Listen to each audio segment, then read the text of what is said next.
سه جمله که گرمی رو در مناسبت‌های شما پس میارد.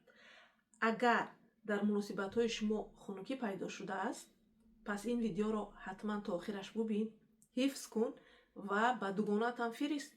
شاید او هم همچنین مشکلات داشته باشد. وقتی که مردها خنک میشوند نسبتی همسرشون، یعنی که در مناسبت‌ها خنکی پیدا میشود، مرد دور میشود. بسیار وقتا این حالت رو زنها همچون خطر حس میکنند، جنجال میکنند زیاد با مرداشون، یا اینکه اینها هم خاموش میشود. یعنی که مرد خاموش شد، زن هم خاموش میشود و همین خیل آنها از دیگر دورتر و دورتر شدن میگیرند. اما هستند جمله‌ای که گرمی رو با مناسبت‌های شما دوباره پس میارن. جمله یکم، پس کردن دفاع.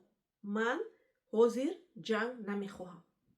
وقتی که شما این جمله رو با مرد میگوید، مرد همیشه سیگنال میگیرد که من به خطرم و او کمی آرام و راحت میشود. جمله دوم، قبول کردن. من تو رو میفهمم اگر راضیم نباشم. وقتی که شما این جمله رو میگوید، این دیوارها رو از بین شما میبردارد. برای آنکه با مرد فهمیده شدن مهمتر از حق بودن است. جمله سوم، امنیت و نزدیکی. تو برایم مهم هستی. این جمله با مرد نشان میدهد که یعنی مناسبت بین ما این میدان جنگ نیست. این پیوند است و من میخوام با تو باشم، نوابسته از اونه که عین حال در مناسبت‌های ما چی رخ داده ایستاده است.